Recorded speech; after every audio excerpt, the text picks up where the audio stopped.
நான் தமிழ்நாட்டில் வாழ்ந்திருக்கேன், சென்னையில் வளர்ந்துருக்கேன். நான் தமிழ்நாட்டு விட்டு போய் 30 வருஷத்துக்கு மேல ஆகுது. நான் தமிழ்நாடு விட்டுட்டேன். நான் தமிழ்நாடு விட்டுட்டு போயிருக்கலாம், ஆனா தமிழ்நாடு என்னை விட்டு போகல. ஏன்னா தமிழ்நாட்டு என் மேல ஏற்படுத்தின தாக்கம் ரொம்ப ஆழமானது.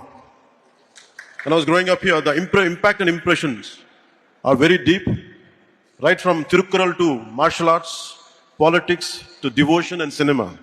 அதனால தமிழ்நாட்டு மேல எனக்கு ரொம்ப மதிப்பு.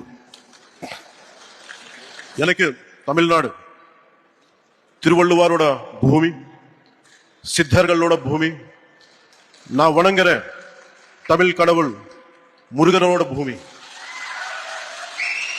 மகாகவி சுப்பிரமணிய பாரதியாரோட பூமி.